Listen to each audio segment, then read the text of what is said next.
Hay algo que nadie te va a decir. Algo que el mundo moderno hace todo lo posible para que nunca descubras. Porque si lo descubres, dejas de necesitar su aprobación. Dejas de necesitar sus redes sociales, sus grupos, su validación constante. Y eso los aterra.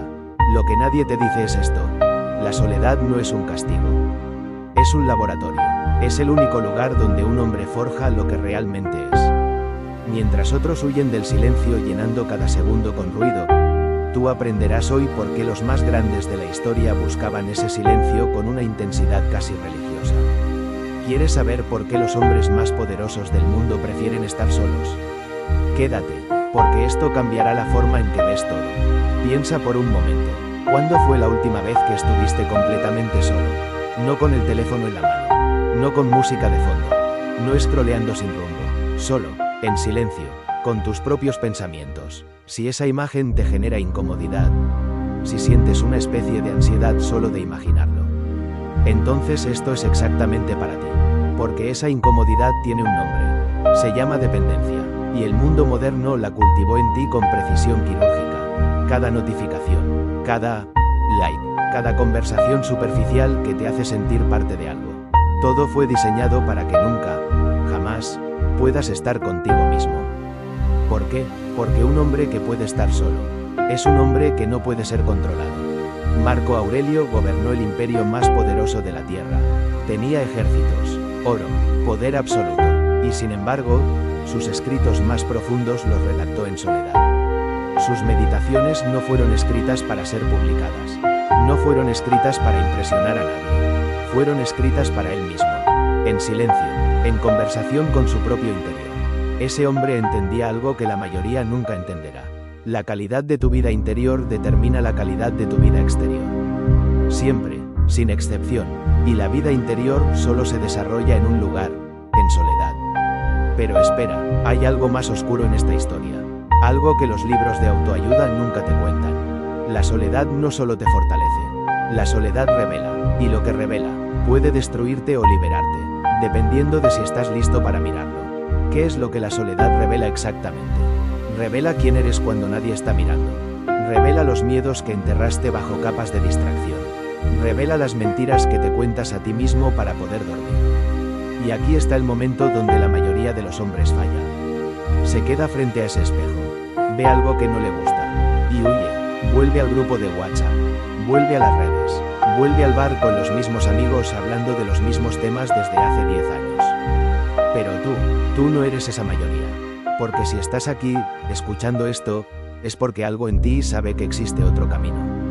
Un camino más difícil, un camino que no te pide que seas el más simpático, el más popular, el más querido, te pide que seas el más honesto, contigo mismo. Los estoicos tenían un concepto que hoy suena radical. Lo llamaban retiro hacia uno mismo. No era escapismo, no era cobardía social, era una práctica deliberada de confrontación interior. Epicteto, que nació esclavo y se convirtió en uno de los filósofos más influyentes de la historia, lo describía con una claridad brutal. Comparte tu vida con aquellos que van a mejorarte. Admite a los que tú puedes mejorar. ¿Lo escuchaste? Comparte tu vida con los que van a mejorarte. No con los que te entretienen. No con los que te hacen sentir bien momentáneamente. Con los que te mejoran. Y la verdad incómoda es esta. En muchos casos, esa persona eres solo tú. En silencio, confrontándote, creciendo. Hay un experimento mental que quiero que hagas. Imagina que mañana desaparece todo el ruido externo. No hay teléfonos, no hay redes, no hay nadie esperando tu respuesta. Solo tú, 24 horas, solo. ¿Qué pensarías? ¿A qué conclusiones llegarías sobre tu vida? ¿Sobre tus relaciones? ¿Sobre el trabajo que tienes y el trabajo que quieres? ¿Sobre quién eres realmente versus quién finges ser? Ese experimento revela algo aterrador para la mayoría. Que nunca se han conocido a sí mismos. Que pasaron décadas construyendo una versión de sí mismos diseñada para el consumo social. Una máscara tan bien ajustada que olvidaron lo que hay debajo. La soledad es el único solvente que disuelve esa máscara. Pero aquí viene la parte que nadie quiere escuchar. La soledad duele. Al principio, las primeras horas en silencio real, sin escapatoria, son incómodas como pocas cosas en la vida. Tu mente empieza a moverse como animal enjaulado. Busca estímulos, busca conversaciones, Busca cualquier cosa que la distraiga de estar presente. ¿Por qué? Porque la mente sin entrenamiento es esencialmente cobarde. Prefiere el ruido conocido al silencio desconocido. Y eso tiene una razón evolutiva. Durante cientos de miles de años, estar solo era peligroso. Los depredadores atacaban. Los enemigos emboscaban. Estar solo podía significar la muerte. Pero hoy estar solo no te mata. Hoy estar solo te transforma. Y esa transformación es exactamente lo que tu mente primitiva teme. No la muerte física, la muerte del ego que construiste para sobrevivir socialmente. Nietzsche lo dijo con la brutalidad que lo caracterizaba. Me hago a mí mismo. Me rehago. Me supero. Me creo. Me destruyo. Me reconstruyo. Ese proceso no ocurre en una fiesta. No ocurre en medio de una conversación banal. Ocurre en el silencio, en la confrontación, en la oscuridad fértil de la soledad elegida. ¿Elegida? Ahí está la palabra clave. Porque hay dos tipos de soledad que debes entender como si tu vida dependiera de ello. La soledad impuesta y la soledad elegida. Son opuestos absolutos. La soledad impuesta es el aislamiento. Es cuando el mundo te excluye y tú sufres esa exclusión. Es la soledad del rechazo, del abandono, del que no pertenece a ningún lugar. Esa soledad destruye, corroe desde adentro. Y si estás ahí ahora mismo, escucha esto con atención. No es de esa soledad de la que hablo hoy. De la que hablo hoy es la otra. La soledad elegida, la del guerrero que se retira del campo de batalla no porque perdió, sino para preparar su próxima victoria. La del artista que desaparece durante meses para crear algo que durará siglos. La del hombre que apaga el teléfono un domingo entero y emerge el lunes con una claridad que sus colegas no comprenden. Esa soledad no es ausencia, es presencia absoluta. Es estar tan completamente contigo mismo que el ruido del mundo pierde su poder sobre ti. Séneca le escribía a su amigo Lucilio con una urgencia que atraviesa 2000 años. Le decía, retírate dentro de ti mismo cuanto puedas. Trata con aquellos que puedan hacerte mejor. Recibe en tu vida a los que puedas hacer mejor tú. Pero lo más impactante de esas cartas no era el consejo, era el diagnóstico. Séneca observó que los hombres de su tiempo huían de sí mismos. Se perdían en los espectáculos del Coliseo, en los banquetes, en las conversaciones vacías del foro. Exactamente igual que hoy.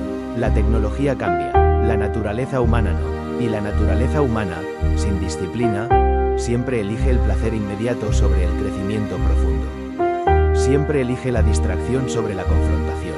Siempre elige el aplauso ajeno sobre el trabajo interno. Hasta que un día, esa elección cobra su precio. ¿Cuándo cobra su precio? Cuando llega la crisis, la traición que no esperabas, la pérdida que te deja sin suelo bajo los pies, el fracaso que expone todo lo que construiste sobre arena. Y en ese momento, los que nunca aprendieron a estar solos, se derrumban, porque buscaron afuera lo que solo existe adentro. Buscan que alguien los salve, que alguien les diga que va a estar bien, que alguien llene ese vacío que siempre estuvo ahí pero que nunca tuvieron el coraje de mirar. Pero el hombre que practicó la soledad deliberada, ese hombre ya conoce ese vacío, ya lo exploró, ya lo mapeó, ya sabe que no lo destruye. Sabe que del otro lado del vacío hay algo que ningún grupo, ninguna relación, ninguna validación externa puede darte. Saber quién eres, y aquí quiero detenerte un segundo, porque esto se conecta con algo que los estoicos llamaban hegemónico. El principio rector, la parte de tu mente que observa, juzga y decide. Los estoicos creían que ese principio rector solo podía desarrollarse en condiciones específicas. No en el caos, no en el ruido constante, no en la multitud, en el silencio reflexivo, en la práctica diaria de sentarse con uno mismo y examinar con honestidad brutal. ¿Qué controlo? ¿Qué no controlo? ¿Estoy actuando conforme a quien quiero ser? Esa práctica tiene un nombre hoy. La psicología moderna la llama metacognición. Pensar sobre tu propio pensamiento. Y los estudios son claros. La metacognición es uno de los predictores más sólidos del éxito a largo plazo. Los estoicos lo sabían hace 2000 años. Sin laboratorios, sin estudios de neurociencia, solo con la herramienta más poderosa que existe. La experiencia honesta de estar consigo mismo. Ahora quiero hablarte de algo concreto. Porque la filosofía sin aplicación es entretenimiento intelectual. Y este canal no es de entretenimiento. Es de transformación. ¿Cómo cultivas la soledad deliberada en el mundo de hoy? Primero, el bloque de claridad matutino. Antes de que tu teléfono contamine tu mente con las urgencias del mundo, hay una ventana. Esa ventana dura entre 30 y 90 minutos. En ese tiempo, tu mente está en su estado más receptivo, más honesto, menos defensivo. Los emperadores estoicos comenzaban su día en ese estado, no revisando mensajes, no planeando cómo ser vistos, escribiendo, pensando, confrontándose. Marco Aurelio lo hacía cada mañana antes de gobernar el mundo. ¿Tú no puedes hacerlo 30 minutos antes de ir al trabajo? Segundo, el ayuno de estímulo semanal. Una vez por semana, un bloque de tiempo donde cortas el flujo de información. Sin redes, sin noticias, sin podcasts, sin música, solo tú y una tarea que requiere pensamiento profundo. Un libro difícil, un proyecto que llevas meses postergando, un problema que necesita toda tu atención. La incomodidad que sientas en los primeros minutos es exactamente la incomodidad del músculo que no se ha ejercitado. Duele porque está creciendo. Tercero, la práctica del diario estoico. No un diario de emociones. No un diario de gratitud con frases hechas. Un diario de confrontación. Cada noche, 3 preguntas. ¿Qué hice hoy que fue contrario a quien quiero ser? ¿Qué habría hecho diferente si nadie estuviera mirando? ¿Qué estoy evitando que necesito enfrentar? Esas 3 preguntas, respondidas con honestidad, construyen en meses lo que la terapia tarda años. Porque no hay terapeuta más honesto que tu propia voz cuando no hay nadie escuchando. Pero hay algo que debes comprender antes de continuar. La soledad deliberada no es autosuficiencia patológica. No es el lobo solitario que odia al mundo. No es el hombre que construyó muros tan altos que nadie puede entrar. Ese hombre no es fuerte. Ese hombre tiene miedo. El estoicismo nunca habló de aislamiento total. Marco Aurelio gobernó un imperio. Epicteto enseñaba a decenas de estudiantes. Séneca tenía amistades profundas y correspondencia constante. La diferencia es esta. Ellos elegían con quién compartir su tiempo porque conocían el valor de ese tiempo. No daban su presencia por defecto. No llenaban el silencio con cualquier compañía solo para escapar de sí mismos. Elegían, con la precisión de alguien que sabe que cada hora de su vida tiene un costo. Y aquí hay una verdad que va a incomodar a algunos. La mayoría de tus relaciones actuales no sobrevivirían si realmente te conocieras a ti mismo. No porque la gente sea mala, sino porque muchas relaciones están construidas sobre la versión que tú proyectas. La versión que busca aprobación, que teme el rechazo, que dice lo que otros quieren escuchar. Cuando la soledad te revela tu versión más real, más honesta, más sin filtros. Algunos de los que te rodean no sabrán cómo relacionarse con esa persona. Y eso está bien, porque el objetivo no es tener muchas relaciones. El objetivo es tener relaciones reales. Y las relaciones reales solo pueden existir entre personas reales. Y para ser real, primero debes conocerte. Y para conocerte, debes estar dispuesto a estar solo.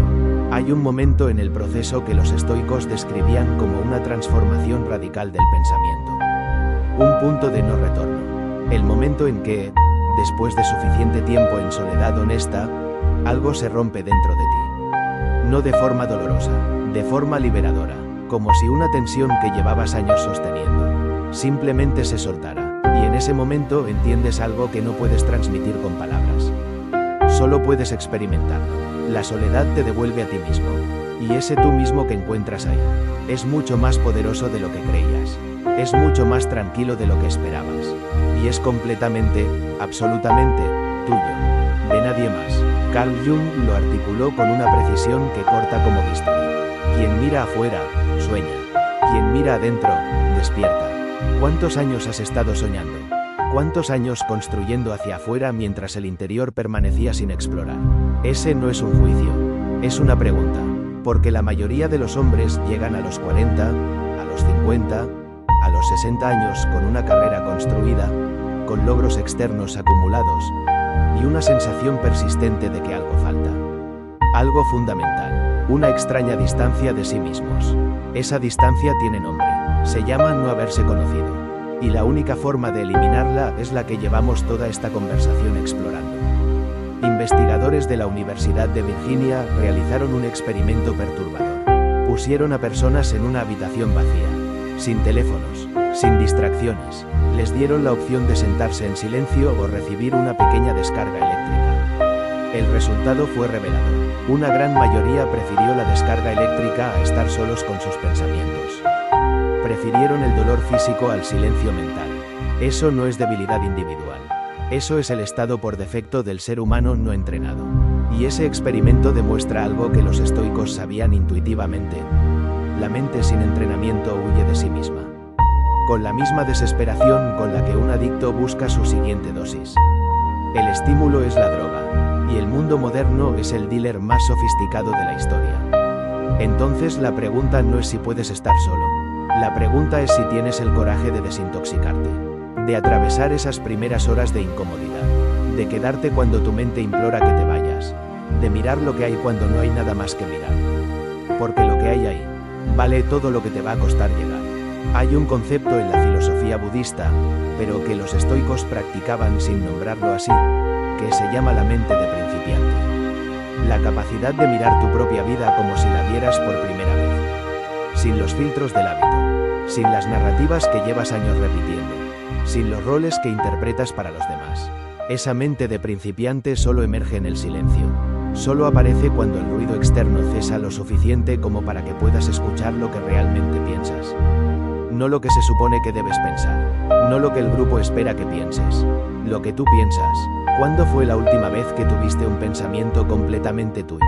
Un pensamiento que no fuera una respuesta a algo externo, una idea que surgiera del silencio y no del estímulo. Si tienes que pensar mucho para recordarlo, ya sabes lo que necesitas hacer. Los samuráis japoneses tenían una práctica llamada mokuso, meditación del silencio. Antes de cada entrenamiento, antes de cada batalla, se sentaban en silencio absoluto. No para relajarse, para afilarse, para recordar quiénes eran cuando nadie estaba mirando, para conectar con algo más permanente que el miedo del momento. Esa práctica no es cultura japonesa exclusivamente, es tecnología humana universal. Es el reconocimiento de que hay algo dentro de cada hombre que solo habla en silencio. Y que ese algo es la parte más importante de quién eres. Los estoicos lo llamaban daimon. Tu guía interior, tu naturaleza más profunda, la voz que sabe, incluso cuando tu mente racional duda. Pero esa voz es tímida, no compite con el ruido, no grita sobre la música, no manda notificaciones, susurra, y solo la escuchas cuando hay silencio suficiente para oírla. ¿Cuándo fue la última vez que escuchaste esa voz? ¿Cuándo fue la última vez que tomaste una decisión importante no basada en lo que otros esperaban, no basada en el miedo al rechazo, no basada en la lógica de la aprobación social, sino en algo que simplemente sabías que era correcto? Ese conocimiento viene de adentro, siempre vino de adentro, y la soledad es el único camino hacia él. Quiero que imagines algo. Imagina a un hombre que durante años vivió para la opinión ajena. Construyó su carrera pensando en el LinkedIn de su imagen. Construyó sus relaciones pensando en qué dirían de él. Tomó decisiones no preguntándose qué quería sino qué se vería bien. Y un día, por circunstancias que no eligió, ese hombre se quedó solo. Completamente solo, sin la red de validación que lo sostenía. Y en esa soledad forzada, ocurrió algo que no esperaba. Se conoció, por primera vez en décadas. Se sentó con sus propios pensamientos sin escapatoria y descubrió que lo que había dentro era mucho más interesante, mucho más complejo, mucho más valioso de lo que había mostrado al mundo. Ese hombre no es una metáfora, es la historia de millones. Y puede ser la tuya, pero no tienes que esperar a que las circunstancias te fuercen. Puedes elegirlo ahora, puedes elegir el laboratorio antes de que la vida te obligue a entrar en él. Porque la diferencia entre el hombre que entra en la soledad por elección y el que entra por circunstancia es enorme. Uno llega preparado, con intención, con las herramientas que hemos explorado hoy. El otro llega desorientado, sin mapa, sin brújula, dependiendo de que el tiempo haga lo que él podría haber hecho con intención. El estoicismo no es una filosofía de resignación, es una filosofía de agencia radical. La convicción de que aunque no controlas lo que te sucede, siempre controlas cómo respondes. Y la soledad deliberada es el entrenamiento de esa agencia. Es el gimnasio donde forjas la capacidad de responder desde tu centro, no desde el miedo. Desde tus valores, no desde la presión externa. Desde quién eres, no desde quien te piden que seas. Hay algo que los hombres más equilibrados que he conocido tienen en común. No es la inteligencia, no es el éxito económico, no es el carisma, es esto. Están cómodos consigo mismos, en silencio, en soledad, sin audiencia. Están bien, no perfectos, no sin dudas ni contradicciones, pero bien, completos en sí mismos. sin necesitar que nadie complete lo que les falta porque saben exactamente qué tienen y qué no. Esa comodidad no se enseña en ninguna universidad, no se compra con ningún ingreso. Se forja, en el silencio, en la confrontación honesta, en la práctica repetida de estar con uno mismo sin escapatoria y sin performance. Es el trabajo más difícil que existe, y el más importante, y empieza siempre en el mismo lugar, en el silencio que tienes miedo de encontrar, en el momento en que apagas todo lo externo y te quedas frente a lo único que nadie puede quitarte ni darte. Tú mismo. Marco Aurelio escribió algo que llevo años meditando. Lo escribió en soledad, para nadie, en las noches frías de las fronteras del imperio, entre batalla y batalla. Escribió: tienes poder sobre tu mente, no sobre los eventos externos. Comprende esto y encontrarás tu fuerza. Esa frase tiene 2000 años, y nunca ha sido más relevante que hoy, cuando los eventos externos son más ruidosos que nunca, cuando las distracciones son más sofisticadas que nunca, cuando la capacidad de manipular tu atención desde afuera es más poderosa que nunca. El poder sobre tu mente, eso es lo que está en juego, y la soledad deliberada es la práctica que lo desarrolla. No hay otro camino, no hay atajo, no hay aplicación que lo reemplace. Solo el silencio, solo tú, solo la voluntad de mirar y no huir. Eso es el estoicismo en su esencia más oscura y más verdadera. No la resignación serena del que acepta su destino, sino la fortaleza activa del que se conoce tan profundamente que el mundo no puede sacudirlo. Del que ha mirado sus propios abismos y sabe que no lo destruyen. Del que encontró en la soledad no el vacío que temía, sino la plenitud que buscaba en todos los lugares equivocados. Ese hombre no necesita que nadie lo complete. No necesita validación para saber que sus decisiones son correctas. No necesita multitudes para sentirse vivo. Lleva consigo, en todo momento, algo que la mayoría pasa la vida entera buscando afuera. Se lleva a sí mismo. Y eso es suficiente. Siempre fue suficiente. Si llegaste hasta aquí, ya sabes lo que la mayoría nunca sabrá. La soledad no es el problema. La soledad es la solución. El silencio no es el enemigo. El silencio es el maestro. Y tú ya diste el primer paso. El más difícil. Te quedaste cuando todo tu instinto te pedía que te fueras a buscar otro ruido. Eso ya dice algo sobre quién eres. O sobre quién puedes llegar a ser. El camino estoico no promete comodidad. Promete algo mejor. Promete que cuando el mundo se sacuda, cuando todo lo externo falle, cuando los que dependían de la aprobación ajena caigan, tú estarás de pie, no porque no sientas, sino porque sabes quién eres. Y eso nadie te lo puede quitar. Nunca. Esto es el poder estoico. Nos vemos en el silencio.